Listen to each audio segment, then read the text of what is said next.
Geliefdes, dit is ons voorreg by die Studiesentrum om hierdie skrifporsie in Afrikaans aan te bied. Dit is eintlik 2 skrifporsies. My naam is Stefanie en hierdie skrifporsie se naam is Matot, Massei. Dit is nommer 42 en 43. Matot Massei beteken die stamme en hul reise.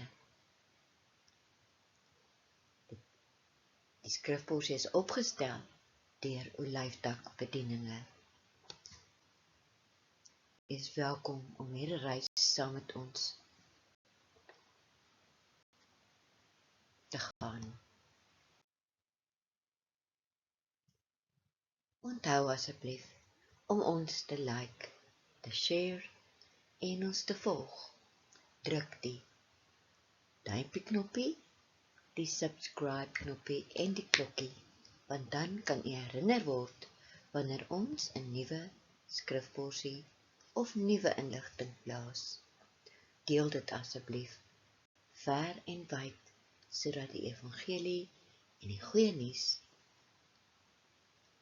van die Torah-volgelinge versprei kan word.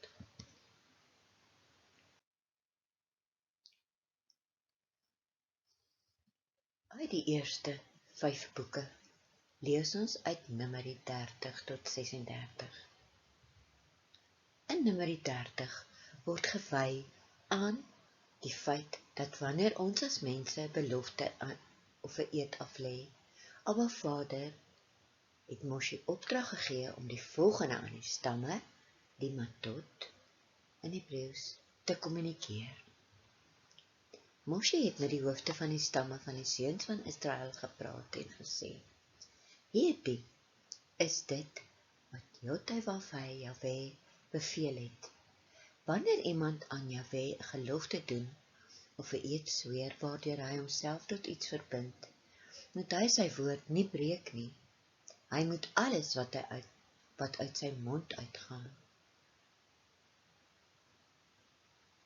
Sjoe, geliefdes, dis nie 'n maklike opdrag van Abba nie. In Numeri 31 sien ons hoe Abba die volk opdrag gee via Moshe, om teen die Midianiete te gaan oorlog voer. Hulle uit te delg en al hulle besittings as buit te neem. Abba gee die opdrag aan Moses, alhoewel Moses se skoonpa en sy vrou Midianiete was. Ons weet dat die Midianiete afgoderry bedryf het, wat 'n gruwel vir Jahwe was. Ek het hieroor gewonder en gaan uitvind. Ek quoteer vir u uit Matthew Henry se kommentaar. Hierdie kommentaar is in 1702 oor hierdie gedeelte op die volgende skyfie opgestel. Here, I, the Lord of hosts, gives orders to Moshe to make war upon the Midianites, and his commission no doubt justified this war, though it will not serve to justify the like within such commission. The Midianites were the posterity of Abram by Keturah. You can read that in Genesis 25. Some of them settled south of Canaan, among whom Jethro lived. Jethro was Moshe's father-in-law, and they retained worship of the true God, but these were settled east of Canaan, and had fallen into idolatry, neighbors to and confederacy with the Moabites. Their land was not designed to be obnoxious to their resentment by sending their bad women among them to draw them into whoredom and idolatry. This was the provocation. This was the quarrel. For this, says Yahweh, avenge Israel of the Midianites. We read it in Numbers 31, verse 2. God would have the Midianites chastised, and inroad made upon that part of their country which lay next to the camp of Israel, and which alone was probably more concerned in that mischief than the Moabites, who therefore were let alone. God will have us to reckon those our worst enemies that draw us to sin, and to avoid them. And since every man is tempted when he is drawn aside of his own lusts, and these are the Midianites which enshare us with their wiles, on them we should avenge ourselves, not only make no league with them, but make war upon them by living a life of mortification.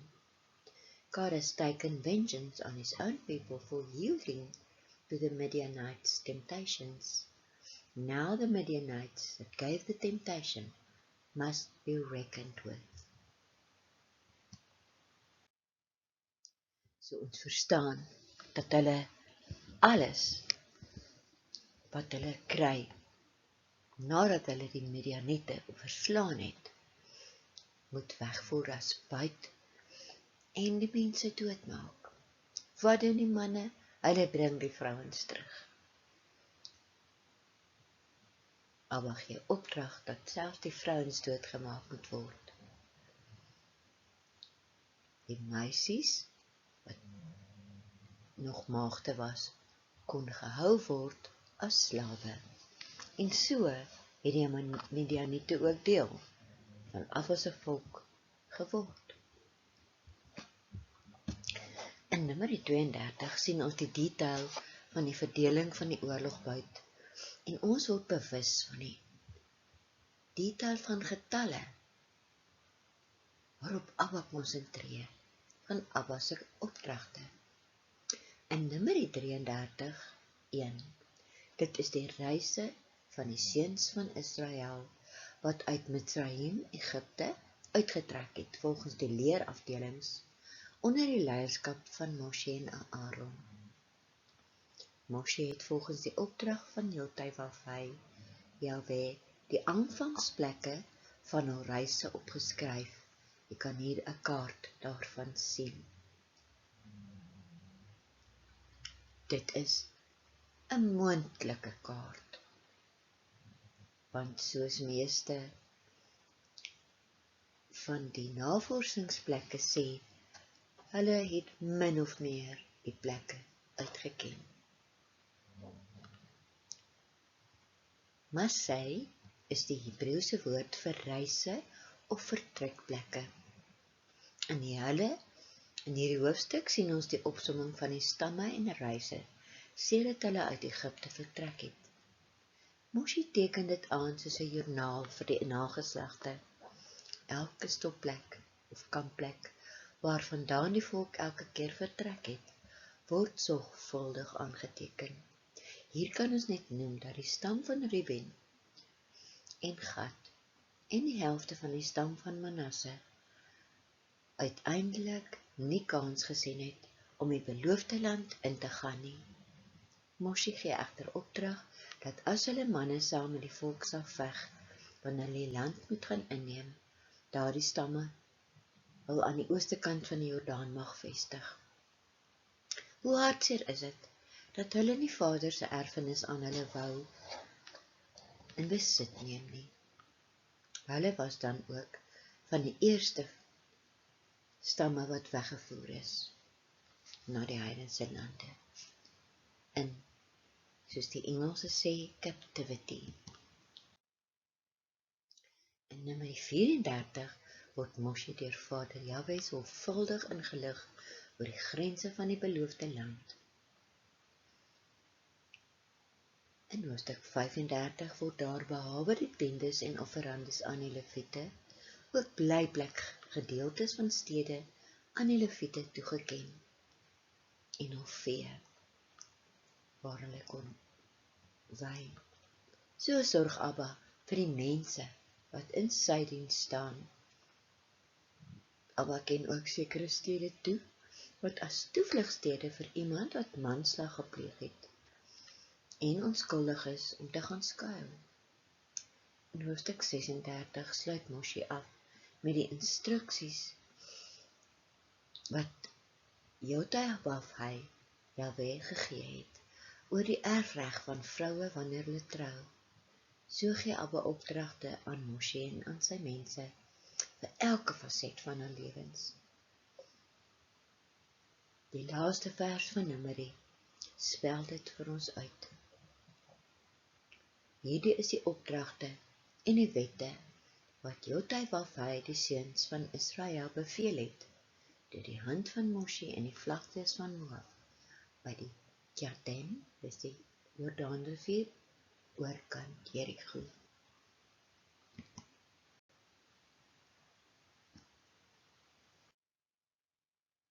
Uit die profete en geskrifte lees ons hierdie week uit Jeremia 1 tot 4. Hierdie 4 hoofstukke van Jeremia is veelbetekenend. Lees dit gerus deur as u nog nie het nie. Dit gaan ook weer oor die volk wat wegdwaal van Abba af. Abba bevestig heel eerste Jeremia se roeping in hoofstuk 1, vers 4. Die woord van Jotawafai, Jahwe, het tot my gekom en gesê, voordat ek jou in die baarmoeder gevorm het, het ek jou geken. Ekskuus tog. En voordat jy gebore is, het ek jou afgesonder. Ek het jou as 'n profeet vir die nasies aangestel. Vers 6. Toe het ek gesê, dis nou Jeremia wat net Abba praat, helaas, Jahwe God, let op, ek weet nie om te praat nie, want ek is jonk. Jahwe het egter van my gesê, moenie sê ek is jonk nie, want jy moet gaan waarin ek jou ook al stuur, en alles wat ek jou beveel, moet jy sê. Moenie vir hulle bang wees nie, want ek is by jou om jou te bevry, verklaar Jahwe. Toe het Jotawafai, Jahwe, sy hand uitgesteek en my mond aangeraak. En Jotawafai het vir my gesê, let op, ek het my woorde in jou mond gelê. Let op, ek stel jou vandag aan oor die nasies, oor die koninkryke om uit te ruk en af te breek, om te vernietig en omver te werp, om te bou en te plant. Geliefdes, ek onderbreek myself net om vir die wat net is op ons kanaal te verduidelik waarom ek daardie Hebreëse letters Jotawafai so uitspreek. Omdat min of niemand vandag regtig weet hoe Vader se werklike naam uitgespreek word nie. In die ou Afrikaanse vertaling sal u sien dat wanneer sy regte naam geskryf is, het die vertalers dit met hoofletters H-E-R-E, Here, geskryf. Maar ek verkies om vir u sy regte naam te gee in die Hebreëus. Ook haal ek graag aan, meeste van die tyd, uit die pad van die waarheid tot die lewe vertaling. Dit is 'n wonderlike vertaling wat baie navorsing geverg het en uit hoofsaaklik Arameese bronne en die Septuagint vertaal is. So moenie dat daardie Hebreëse letters Jotawafai julle verwar nie, en ek spreek dit graag uit as Jahwe, maar dit is maar net ons manier om dit uit te spreek.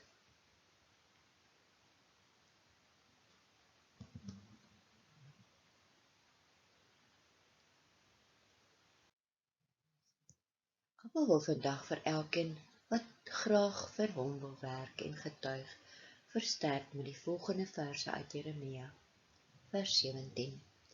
Nou, bind jou heupe vas, staan op en sê vir hulle alles wat ek jou beveel. Moenie bang wees vir hulle nie, of ek sal jou voor hulle neerwerp. Let nou op, ek het jou vandag soos 'n versterkte stad, 'n ysterpilaar en kopermure teen die hele land gemaak, teen die konings van Juda, teen sy prinse, teen sy priesters en teen die mense van die land. Hulle sal teen jou veg, maar jou nie oorwin nie, want ek is by jou om jou te bevry. Verklaar Jotai-Wafai, Jabé. Hier kan ons die volgende gedeeltes gaan bylees as ekstra studie. Romeine 11, vers 16, Matteus 10, vers 32 en 33, Markus 8, vers 38, Hebreërs 13, vers 5.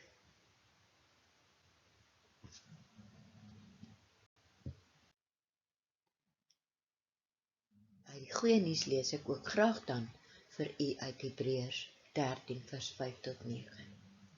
Julle gedagtes het nie geld lief gehad nie, maar laat wat julle ook al het vir julle genoeg wees. Want Jotai-Wafai, die Here julle God, het gesê, ek sal jou nooit in die steek laat en jou hand laat los nie. Ons sê met vrymoedigheid, my meester is my helper, ek sal nie vrees nie. Wat sal 'n mens aan my doen?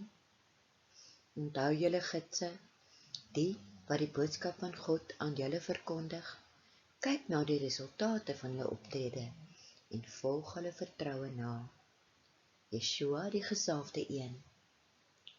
Die gesalfde een beteken Christus of Messias, is gister en vandag en tot in ewigheid dieselfde.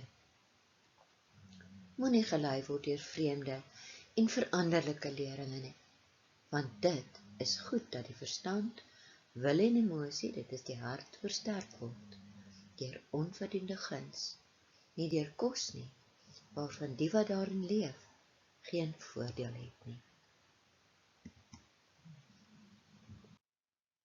Ek lees ook graag vir u uit Matteus 12. Soos in ons Torah gedeelte, Torah is die eerste 5 boeke, gelees het, word in die evangelie van Matteus ook deur ons Messias Yeshua die belangrikheid van ons woorde beklemtoon. Matteus 12 vers 33. Produseer of soos 'n goeie boom met goeie vrugte, of soos 'n slegte boom met slegte vrugte, want die boom word aan sy vrugte geken. Vers 34. Kinders van adders, hoe is dit moontlik dat julle voordelige dinge kan praat terwyl julle waardeloos is? Hier praat Abba natuurlik nou met die fariseërs en die skrifgeleerdes. Want uit die volheid van die verstand, wil en emosie, dis nou die hart, praat die mond. Die bruikbare mens bring uit die goeie skat bruikbare dinge tevoorskyn. En die bose mens bring uit die bose skat bose dinge tevoorskyn. Want ek sê vir julle dat van elke waardelose woord wat mense praat, sal hulle 'n antwoord moet gee in die oordeelsdag. Want deur jou woorde sal jy onskuldig beskou word en jou woorde sal jy skuldig bevind word. Sjoe. Geliefdes, as ek dit lees, wil ek ook my hand oor my mond slaan, soos daardie man. Uit die Hebrew for Christians se webwerf haal ek ook vandag graag vir u die volgende aan. The reading from the Brit Chadashah, dit is nou die Nuwe Testament sogenaamd, is from the Gospel according to Matthew, and concerns the Lord Yeshua's views about Nedarim, dit is nou vows, né? Wat ons ook geleer het in Numeri 30. Yeshua plainly warns us not to take any vows at all, but to be entirely truthful in all our communications. For the one who obeys the truth, oaths are unnecessary. The worse men are, the less they are bound by them. The better they are, the less there is need for them. We must be on our guard here. The words we use to communicate matter to God and have implications that far transcend what we normally consider. There is no chatter in the kingdom of heaven. There is no idle talk or insignificant utterance. Not one. All our words will prove to be entirely prophetic, as Yeshua later teaches. I tell you, on the day of judgment, people will give account for every careless word they speak. For by your words you will be justified, and by your words you will be condemned. In Matthew 12, verse 36 to 37. Our use of language is intrinsic to the image and likeness of God that we are privileged to bear. It is one of God's greatest gifts to us, and we are responsible to use it to heal, bring life, and to proclaim the message of the gospel to others. When we speak hastily, out of anger, or in a fit of some carnal passion, we pervert the image of God, and we will be called to account for our words. May the Lord God of Israel, Yotevavai, help us to speak the truth in love to one another. Ephesians 4 verse 35. En hiermee sluit ons vandag se studie af, geliefdes. Het u neergeskryf wat u vandag geleer het? Gaan maak vir u notas. Gaan terug in die video en stop. Skryf dit wat Abba vir u wil leer. Kom ons bid saam. Abba, Vader, hoe onuitspreeklik is u genade oor ons as nietige mense. Sal u asseblief ons help met die woorde wat uit ons mond kom? Sal u ons mond aanraak soos Jeremia se mond, sodat ons vir u as getuie kan wees. Maak ons bedag op die woorde wat ons soms uiter, dat ons nie mense daarmee seermaak nie. Dankie dat ons dit kan vra in die ware naam van ons verlosser en MESSIAS, Yeshua. Amen. Shalom, tot volgende keer, geliefdes. Onthou asseblief om ons te like, subscribe en te deel.